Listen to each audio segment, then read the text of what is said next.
vocabulaire algébrique. Alors ici, on nous dit soit l'expression algébrique. 7x exposant 2 plus 5y, moins 8x plus 12. Tout ça, c'est mon expression algébrique. Une expression algébrique est composée de nombres, ici, d'opérations, plus, moins, plus, mais j'ai aussi des multiplications qui sont sous-entendues quand j'ai des choses de coller. Donc, de nombres, d'opérations et de variables. Variables étant des lettres qui peuvent varier de valeur, qui peuvent prendre plusieurs valeurs, donc c'est pour ça qu'on les appelle variables.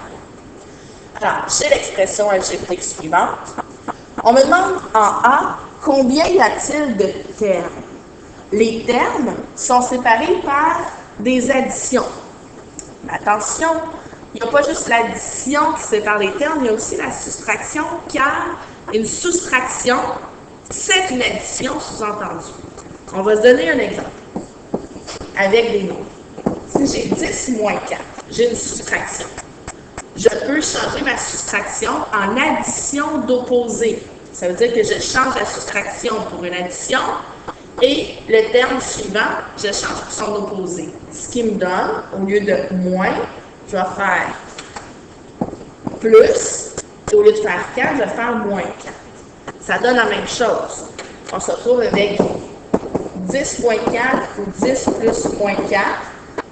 10 moins 4 donne 6. 10 plus moins 4 donne 6 aussi.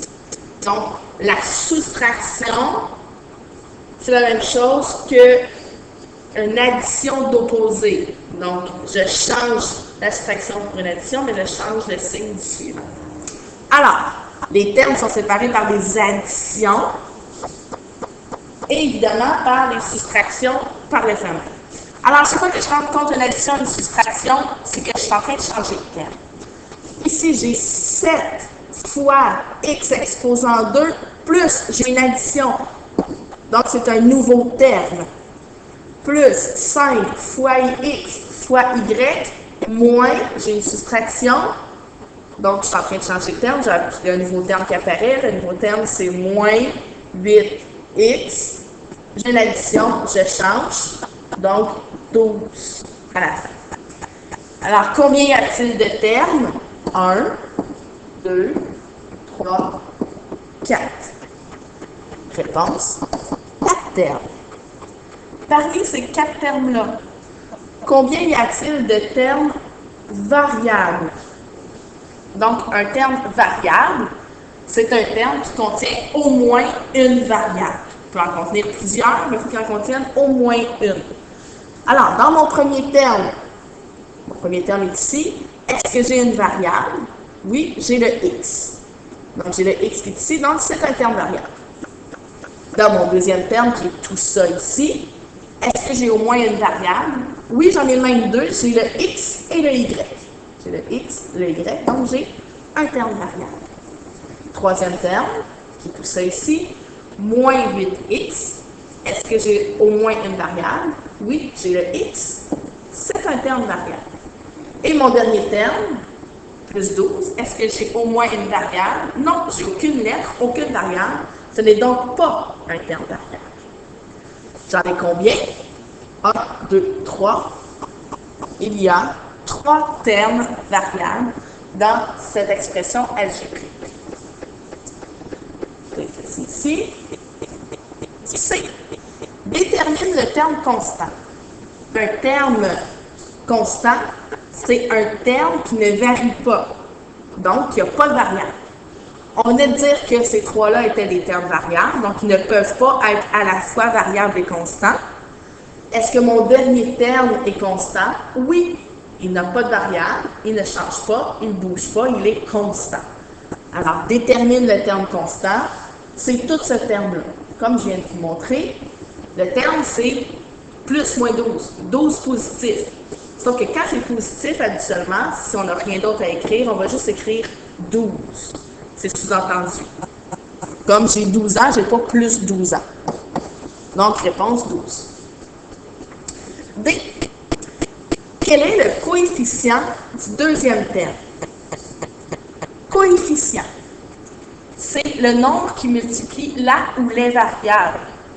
Donc, je prends un terme à la fois. Ici, on me demande quel est le coefficient du deuxième terme. Premier, deuxième. Je prends mon terme. Ici, j'ai plusieurs variables. J'ai x et y. Par quoi sont multipliés x et y pour donner 5x, y? Bon, on sait que c'est des multiplications qui sont sous-entendues ici. Alors, je multiplie par 5. Le coefficient est donc 5. Je vais écrire ma réponse ici. Quel est le coefficient du troisième terme? 1, 2, 3. Troisième terme. Tout ça est le troisième terme. Le terme commence dès que j'ai une addition ou une soustraction, incluant la soustraction. Par quoi j'ai multiplié x? Pour me retrouver avec moins 8x, je dois absolument inclure le moins. Ça me donne moins 8. Pour CD, je vais réécrire l'expression algébrique.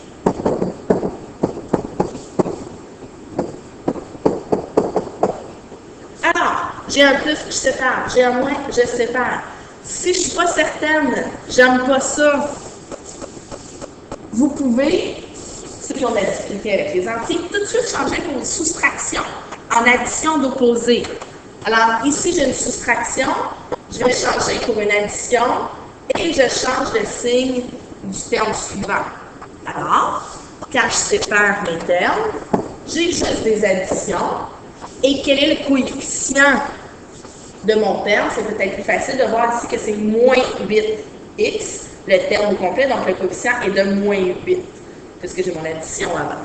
Ce n'est pas une obligation de changer les additions, les soustractions d'addition d'opposés, mais ça peut aider plusieurs personnes.